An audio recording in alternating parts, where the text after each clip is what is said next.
புதிய கல்விக் கொள்கைக்கும் திருக்குறளுக்கும் என்ன சம்பந்தம் தெரியவில்லை. இந்த முழங்காலுக்கும் ஒற்றைத்தலைக்கும் முடிச்சு போடுவதை போல் இருக்கிறது. புதிய கல்விக் கொள்கை குலத்தொழிலை மறைமுகமாக திணிக்கிற ஒன்றாக இருக்கிறது. மாநில அரசுகளின் உரிமைகளை பறிக்கக்கூடியதாக இருக்கிறது. தேசிய அளவில் ஒரே கலாச்சாரத்தை கட்டமைப்பதற்கான ஒரு அடித்தளமாக அது அமைந்திருக்கிறது. அதன் மூலம் பன்மைத்துவத்தை சிதைக்கிற முயற்சியை புதிய கல்விக் கொள்கை கொண்டிருக்கிறது. இதற்கெல்லாம் நேர் எதிரானது திருக்குறள். உலகம் முழுவதும் மனித குலத்தை ஒரே குலமாக பார்க்கிற பரந்த பார்வை திருக்குறள் போதிக்கிறது. சாதி, மதம், மொழி, இனம் இந்த வரம்புகளை கடந்த ஒரு பொது மறை திருக்குறள். அதனை சனாதன அரசியலுக்கு துணை இருக்கும் வகையிலே இருக்கிறார்கள். அதை இணைத்து பார்க்கிறார்கள். அது எந்த வகையிலும் ஏற்புடையதல்ல. ஆளுநர் ஒரு RSS காரர். அவர் தமிழ்நாட்டில் பாரதிய ஜனதாவை வேறுபட வைக்க வேண்டும், வளர்க்க வேண்டும் என்பதிலே குறியாக இருக்கிறார். அதனால் அவ்வப்போது தமிழ், திருவள்ளுவர், திருக்குறள், பாரதி என்றெல்லாம் பேசுகிறார். நந்தனாரையும்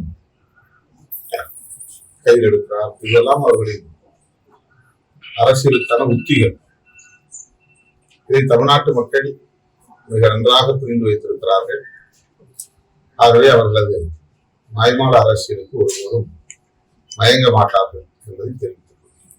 இதே அமித்ஷா தான் ஒடிசாவிலே போய் நவீன் பட்நாயக் அவர்களுக்கு துணையாக இருந்த IAS அதிகாரி ஒருவரை, அவர் தமிழ்நாட்டுக்காரர், தமிழர், நவீன் பட்நாயக் வெற்றி பெற்றால் அவர்தான் முதலமைச்சர் ஆவார், ஒரு தமிழரை நீங்கள் முதலமைச்சராக ஏற்றுக்கொள்ள போகிறீர்களா என்று தமிழருக்கு எதிரான வெறுப்பு அரசியலை ஒடிசாவிலே விதைத்தவர் அமித்ஷா.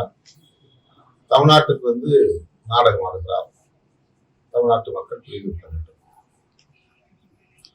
எனக்கு என்ன பாத்திரம் இந்த தேர்தல் களத்தில் என்பதை விட,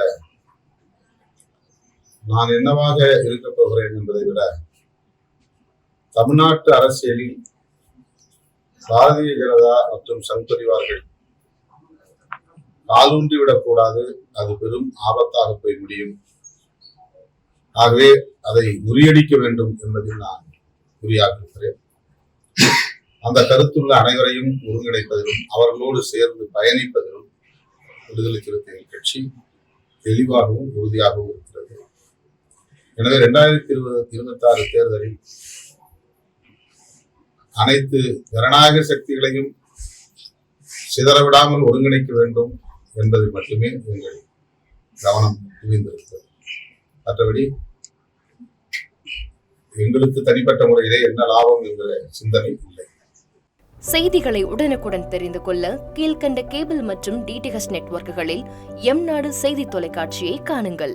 பாதகம் செய்பவரை கண்டால் நாம் பயம் கொள்ளலாகாது பாப்பா. மோதி மிதித்து விடு பாப்பா, அவர் முகத்தில் உமிழ்ந்து விடு பாப்பா.